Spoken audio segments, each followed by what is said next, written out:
Assalamualaikum warahmatullahi wabarakatuh. Waalaikumsalam warahmatullahi wabarakatuh. Selamat pagi anak-anak. Pagi-pagi Pak. Apa kabar kalian semuanya? Baik. Ada yang sakit nggak? Tidak ada Pak. Aku semangat ya, awali pagi dengan semangat. Nah, sebelum kita memulai pembelajaran pada pagi hari ini, Bapak minta satu orang untuk memimpin doa. Saya Pak. Ya, Adam dipersilahkan. Sebelum kita memulai pembelajaran ini, mari kita berdoa bersama dan kita masing-masing. Berdoa bersama.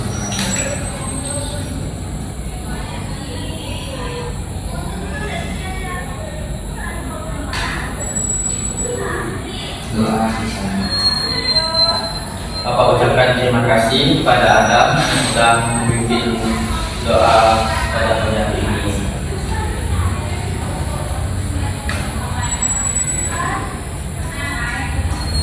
Baiklah, Bapak akan absensi terlebih dahulu. Aan, Oke Pak. Adam, Tadi Pak. Dedi. Dedi masuk ke? Tidak hadir Pak. Ada yang tahu Dedi kenapa?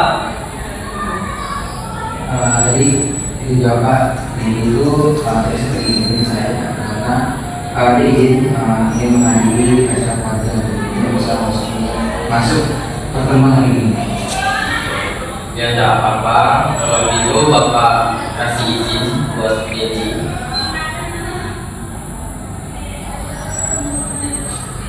Nah, karena udah absensi, buat pemanasan pembelajaran pada pagi hari ini, Bapak akan bertanya kepada anak-anak sekalian, apakah ada yang masih ingat materi minggu lalu yang Bapak jelaskan? Saya Pak. Ya, jadi Untuk kemarin itu pertemuan kemarin itu Bapak menjelaskan tentang saya itu nangkapnya Bapak itu menjelaskan bahwa hubungan itu ketika dua muatan listrik yang memiliki muatan listrik maka tidak ada yang akan mengandung sedangkan ya antara yang satu dan yang kedua akan mengandung. Nah, benar yang dikatakan Adam, di mana hukum Coulomb itu ketika dua buah muatan yang sama itu mempunyai jarak yang sama, maka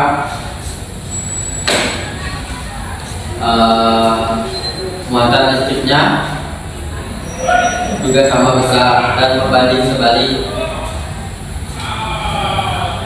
Oke.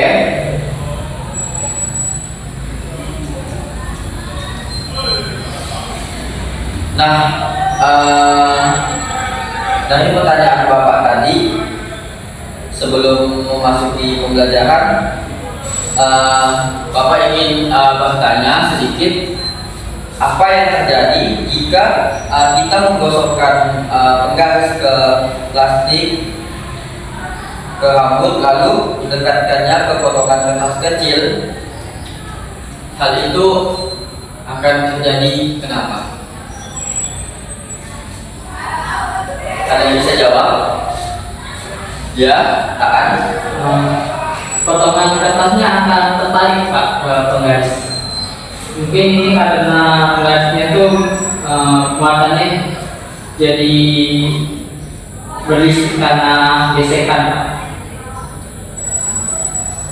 Ya, lagi.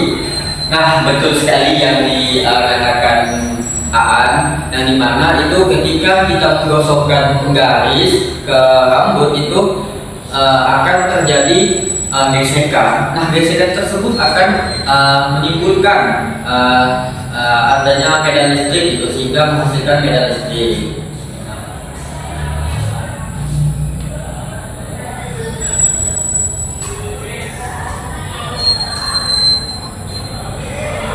Jelas selanjutnya Bapak akan memberikan kalian tujuan pembelajaran pada pagi hari ini.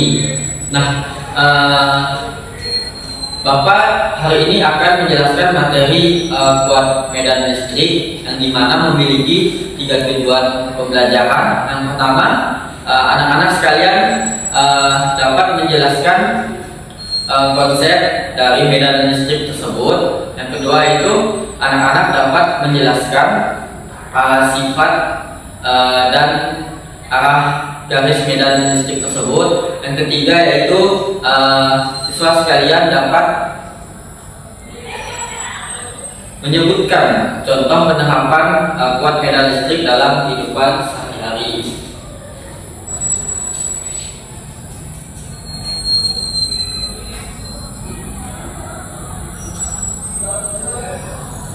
Di sini Bapak akan memberikan pretest berjumlah 3 soal.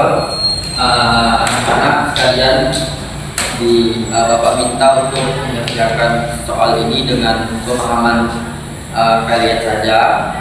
Jawab sebisa mungkin. Bapak beri waktu 4 menit. Boleh dikerjakan sekarang.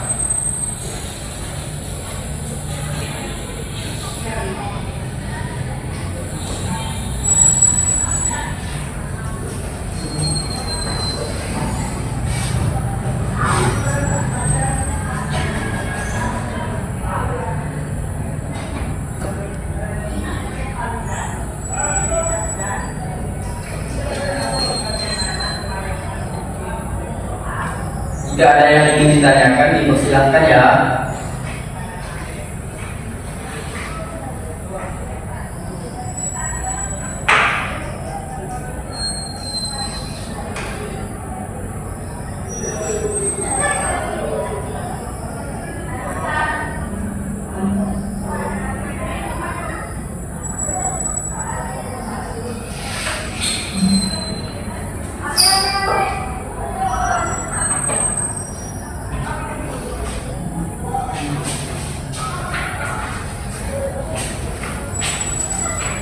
Sulit.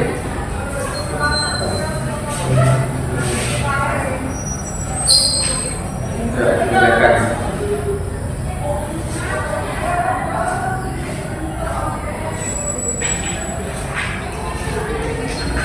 Waktunya tersisa 2 menit lagi.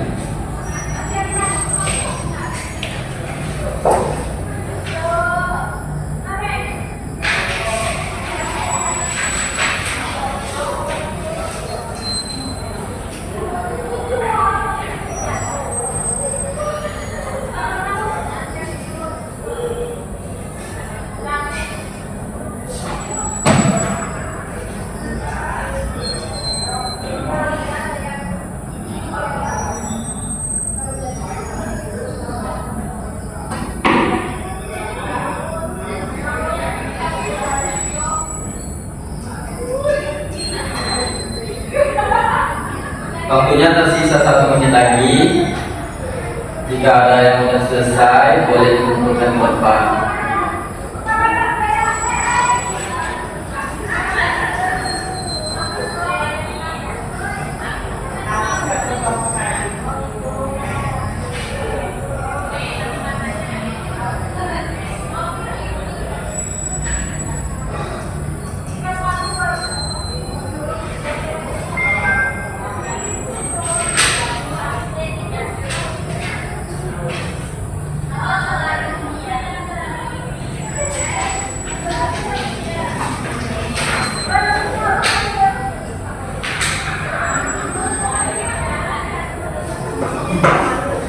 Baik anak-anak, waktunya sudah habis. Boleh dikumpulkan.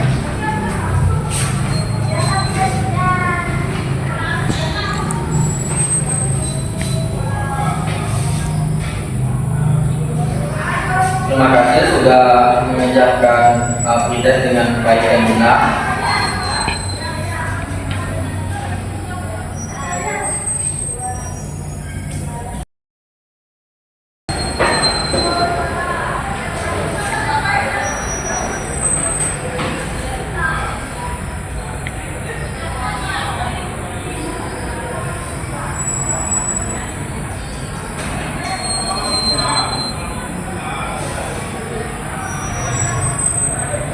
Mohon perhatiannya anak-anak. Nah, sebelum memasuki materi pada pagi hari ini, yaitu materi medan listrik, tolong diperhatikan poin yang telah Bapak sediakan. Nah, yang pertama itu apa sih medan listrik itu? Nah, sebagai penghantar dari pertanyaan tadi, di sini Bapak akan memberikan suatu gambaran pada apakah kalian tahu cara balut listrik bergerak dan berburu maksa di perairan yang keruh dan berlumpur. Ada yang bisa menjawab?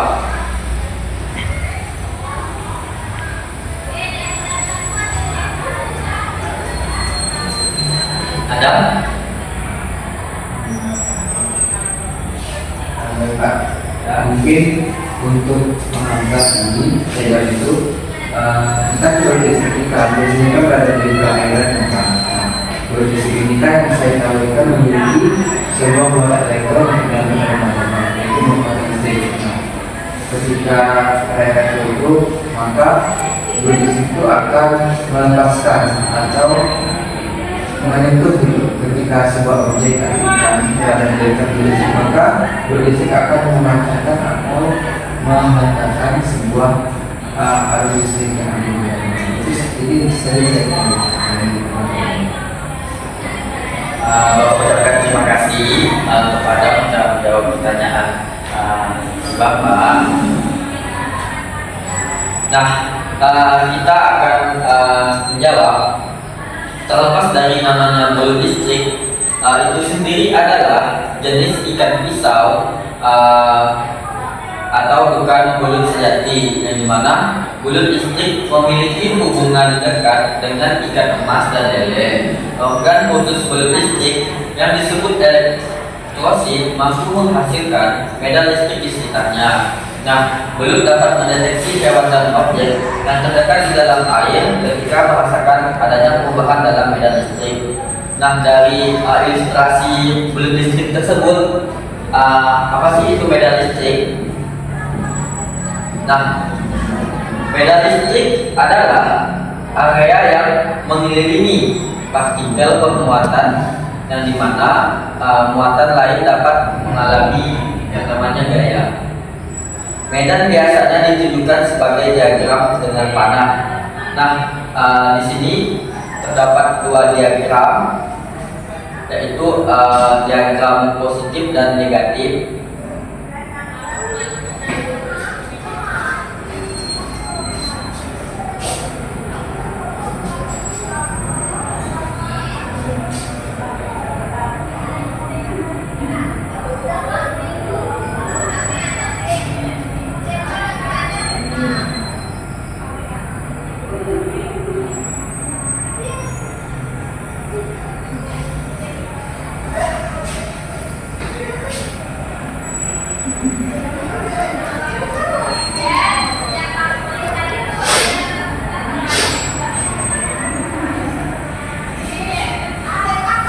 Nah, dari kedua diagram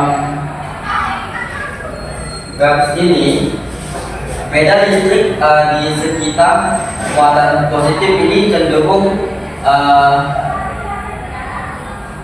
membelok dari muatan positif tersebut gitu, atau menjauhi muatan tersebut gitu. Untuk yang pemuatan negatif itu, medan listriknya cenderung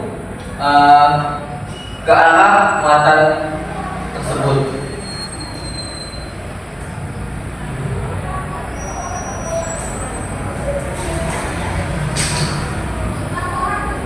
Selanjutnya, sifat medan listrik dan garis medan. Nah, makin padat garis medan listrik, maka makin kuat medan listrik pada titik itu. Hal ini juga berarti bahwa muatan di dekat bidang itu akan mengalami gaya yang lebih kuat. Yang kedua, arah panah menunjukkan arah muatan positif akan bergerak di dalam medan. Nah, garis medan selalu menjauh dari muatan positif dan menuju muatan negatif. Yang ketiga yaitu garis medan tidak bersinggungan atau tumpang tindih karena medan listrik di tiap titik di ruang bersifat unik. Yang keempat, objek pemuatan yang ditempatkan dalam medan listrik mengalami gaya, yang dimana arah gaya ini bergantung pada sifat muatan positif atau negatif dan arah medan tersebut. Nah, dari empat sifat tersebut, di sini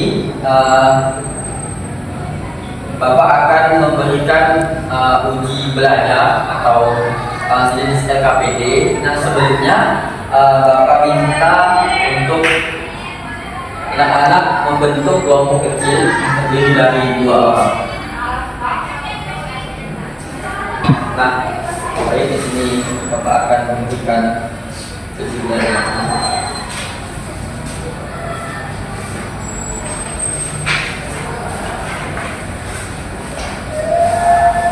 Nah, di sini Bapak akan membimbing kalian dalam mengisi uji belajar tersebut. Sebelumnya Bapak akan menjelaskan di mana ilustrasi diagram tersebut tidak benar menggambarkan garis medan listrik dari muatan terisolasi. Nah, pertanyaannya, jelaskan apa yang membuat tiap ilustrasi salah dan tunjukkan yang benar, lalu diskusikan jawabanmu dengan teman sekelompok. Bapak berikan waktu 5 menit, boleh didiskusikan. Jika ada yang bingung atau kesulitan, boleh ditanyakan ke Bapak.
Sekali lagi anak-anak, itu adalah 4 diagram yang salah ya.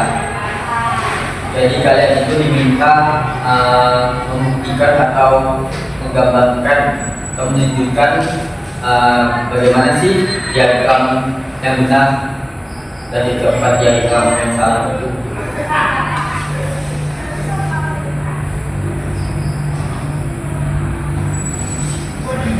Sisa waktu 3 menit.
Apakah sudah selesai? Karena waktunya sudah habis, apa mau dikumpulkan untuk PKB?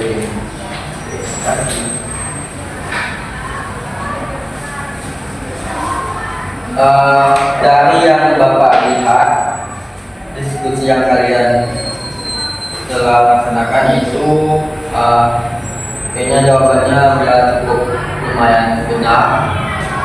Nah, di sini kita akan sama-sama mendiskusikan dari 4 diagram ini, yang mana kita akan menunjukkan diagram yang benar. Nah, yang pertama, diagram yang pertama yaitu di mana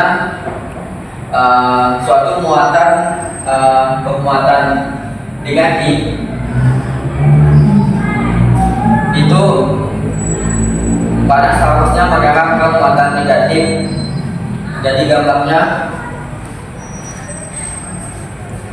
dan ini salah, yang benar yaitu seperti ini.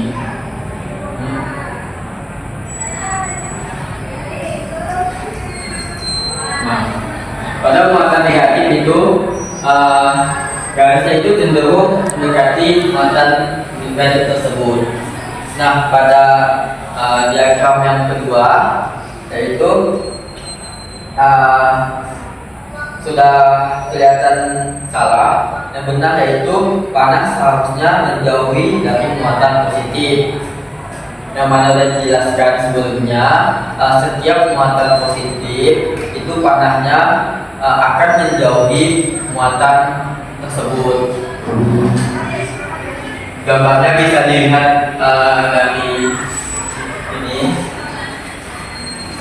Selanjutnya diagram yang ketiga. Diagram yang ketiga ini mengapa salah? Karena sudah jelas seharusnya yang benar yaitu garis medan harus setelah sama agar muatan tersebut terisolasi dengan sempurna. Tidak boleh setengah-setengah. Kalau misalnya ada temannya yang terisolasi sebelah kanan, ya bikin full. Untuk yang keempat itu kalau kita lihat itu udah sangat salah. Yang benar yaitu garis medan tidak boleh tumpah tindih atau kemana-mana, arahnya itu tidak jelas itu. Dari sini ada yang ingin ditanyakan?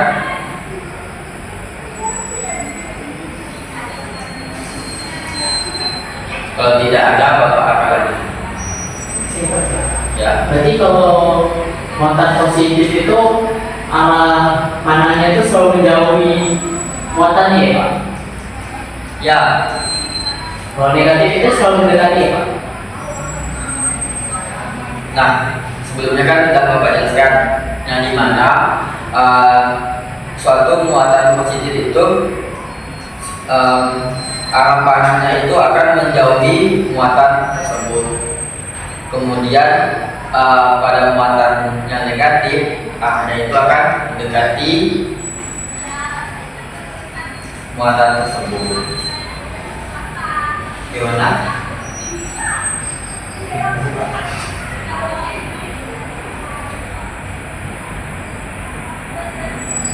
Nah, selanjutnya kita ke medan listrik, yaitu yang pertama muatan tidak sejenis. Nah, muatan yang tidak sejenis cenderung mengalami gaya yang tarik menarik. Bisa dilihat pada gambar muatan tersebut yang di sebelah kanan itu ada positif, sebelah kiri itu positif, sebelah kanan itu negatif. Yang dimana muatan yang positif itu garis medan berasal dari partikel bermuatan positif dan berakhir pada partikel yang bermuatan negatif. Nah, pada muatan negatif itu di dekat tiap partikel garis medan lebih padat. Hal ini menunjukkan medan listrik yang lebih kuat sehingga dekat dengan muatan itu. Nah, selanjutnya yaitu medan listrik bermuatan sejenis. Nah, muatan yang sejenis mengalami gaya tolak menolak. Nah, untuk muatan positif, garis medan listrik memanjang ke segala arah dan garis medan tolak menolak. Oke, lanjut.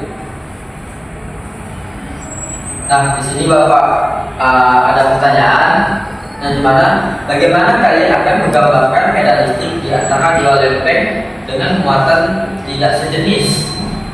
Apa yang akan terjadi pada benda bermuatan positif yang ditempatkan dalam medan listrik yang dihasilkan oleh lempeng yang seragam? Ya, Abdul. Tarik saja. Tarik menarik ya. Ada yang lain? Nah, menurut saya itu yang pertanyaan itu ketika ada lempeng positif dan negatif itu berbenturan tidak sejenis, maka arah atau panah yang merepresentasikan kedua benda tersebut maka akan berlawanan. Sedangkan yang kedua itu juga akan akan berlawanan. Sedangkan yang pertama itu akan dari mana? Sebab yang pertama itu kan beda dengan yang kedua itu sejenis. Itu menurut saya, Pak. Oke, terima kasih karena ada dua jawaban yang sangat menarik. Nah, kita akan mereview sama-sama. Nah, dari uji belajar ini didapat bahwa pada dua lempeng yang bermuatan tidak sejenis cenderung menghasilkan medan listrik serba sama. Sehingga setelah partikel bermuatan positif ditempatkan dalam medan serba sama ini, nah, lempengan akan mengalami gaya listrik ke arah yang sama dengan garis medan listrik tersebut. Sudah menjawab ya? Apakah sudah menjawab anak-anak? Oke Bapak, lanjut ya.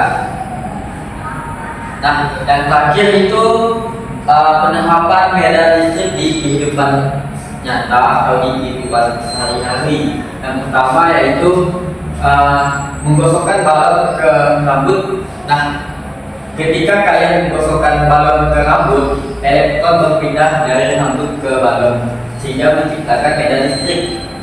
Nanti anak-anak sekalian boleh diuji coba di rumah. Nah, untuk yang kedua yaitu petir selama badai. Ini dalam badai petir, medan listrik terbentuk di antara awan dan tanah yang akhirnya menghasilkan petir. Ada yang ingin mencoba? Apa aja? Oke, ini sangat mengerikan ya. Bisa memakai komputernya. Oke, lanjut. Nah, yang selanjutnya itu yang ketiga, pada kapasitor medan listrik dihasilkan ketika perbedaan potensial yang terjadi. Nah, perbedaan potensial dapat mengukur energi potensial yang tersimpan per satuan muatan di seluruh lempeng kapasitor tersebut. Untuk yang selanjutnya itu generator Van der Graaf. Generator Van der Graaf mengakumulasikan muatan pada balon pada bola logam besar sehingga menciptakan medan listrik yang kuat di sekitarnya. Baik anak-anak, mungkin cukup sampai di sini penjelasan materi dari Bapak. Sebelumnya Bapak minta satu orang untuk menyimpulkan pembelajaran materi apa saja yang didapat pada pembelajaran hari ini. Ya, ada. Kita bisa simpulkan pembelajaran hari ini bahwa medan listrik adalah kecenderungan sebuah muatan listrik ketika digabungkan dengan dua fase muatan, maka apabila sejenis maka akan masuk dari saling dalam lingkaran. Kalau di sejenis itu tidak sejenis maksud saya itu maka akan menghasilkan gaya yang paling menarik.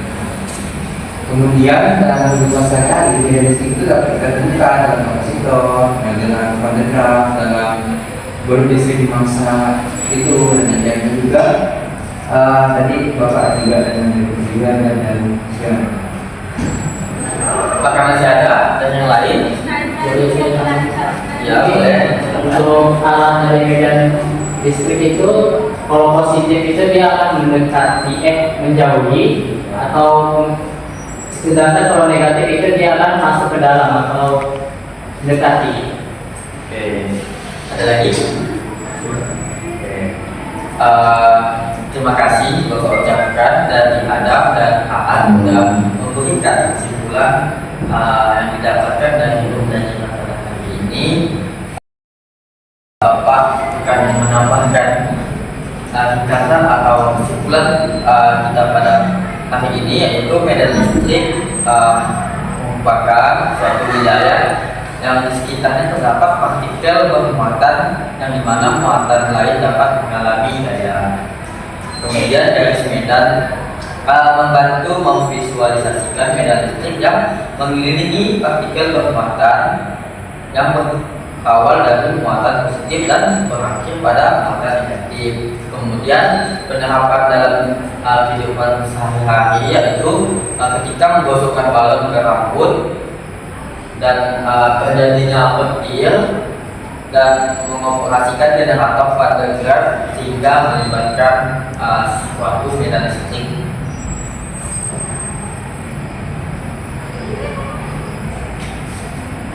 Nah, mungkin kesimpulan itu yang dapat Bapak sampaikan. Yang terakhir, Bapak akan kembali memberikan kalian sedikit post-test buat kalian jawab. Post-test ini dikit, hanya 2 soal, dijawab dalam 2 menit saja. Oke, boleh dikerjakan.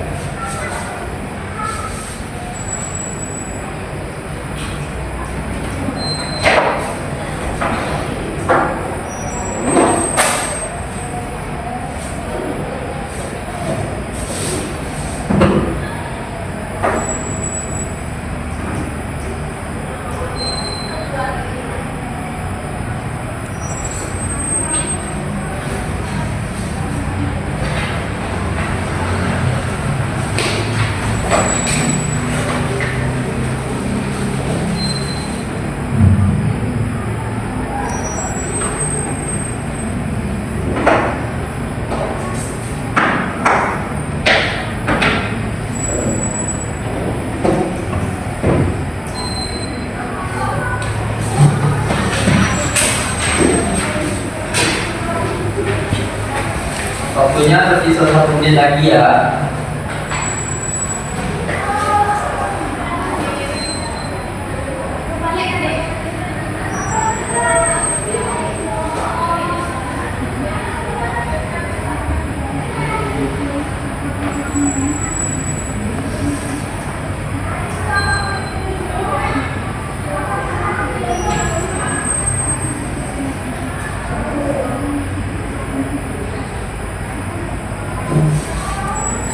Karena waktunya sudah habis, sudah dikumpulkan.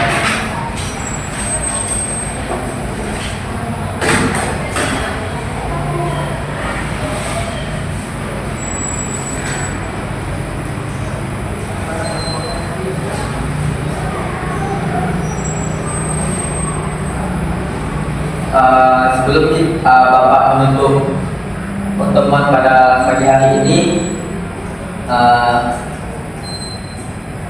Bapak akan memberikan penghargaan kepada nilai yang tertinggi yang sudah menjawab pretest awal tadi, yaitu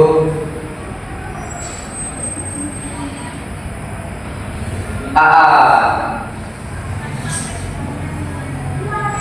Tepuk tangan kepada AA.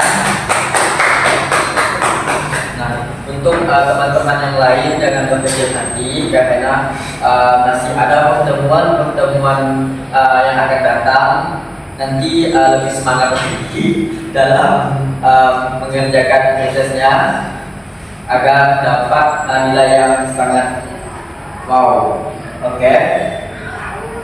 Nah, sebelum pulang Bapak akan memberikan PR. Nanti Bapak akan share lewat Google Classroom. Anak-anak sekalian, Bapak minta tugasnya dikumpulin minggu depan Apakah ada yang ingin ditanyakan?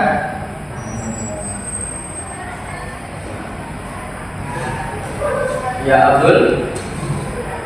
Tugasnya itu kalau mereka berapa soal? Itu soalnya ada 5 soal.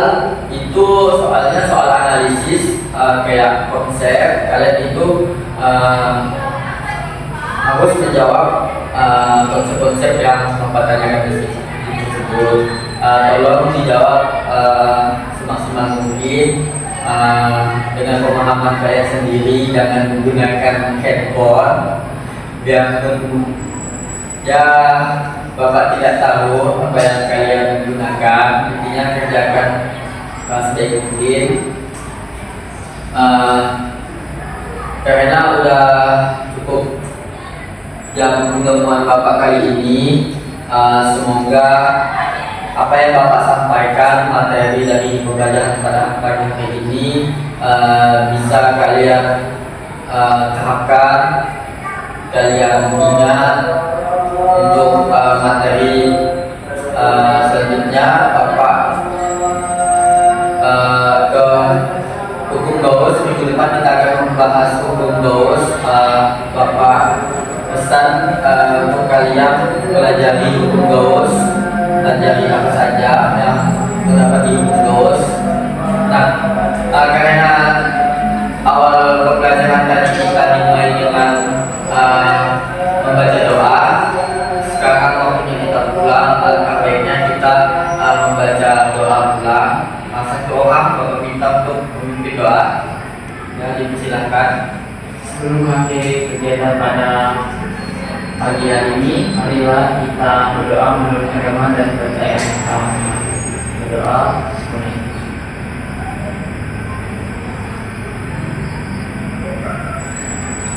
Berdoa selesai. Sekali lagi Bapak ucapkan terima kasih kepada anak-anak sekalian. Kurang lebihnya Bapak mohon maaf. Assalamualaikum warahmatullahi wabarakatuh. Waalaikumsalam warahmatullahi wabarakatuh.